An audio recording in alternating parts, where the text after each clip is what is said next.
Hörmətli izləyicilər, kanala abunə olub like etməyi unutmayın. Günün xəbərləri təqdim edir.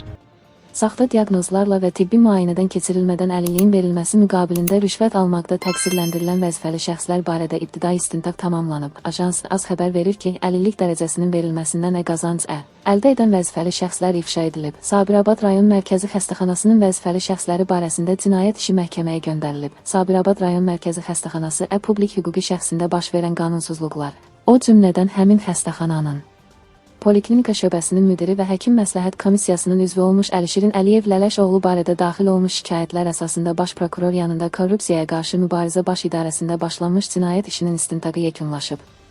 İbtidai istintaqla Əlişirin Əliyevin sözügedən vəzifədə işlədiyi müddətdə Qabil Quliyev və İntiqam Kərimovla cinayət əlaqəsinə girərək əlilliyin təyin olunmasına əsas verən hər hansı xəstəlikdən əziyyət çəkməyən və həkim məsləhət komissiyasında faktiki olaraq müayinədən keçirilməyən ayrı-ayrı şəxslərə əlillik dərəcəsinin verilməsi məqsədilə onlar barədə təbibki tabib elektron informasiya sisteminə tibbi diaqnozlara dair bilə-bilə yalan məlumatları daxil edilib Dövlət Tibbi Sosial Ekspertiza və Reabilitasiya Agentliyinə göndərilməsi müqabilində külli miqdarda rüşvət almasına əsaslı şübhələr müəyyən edilib.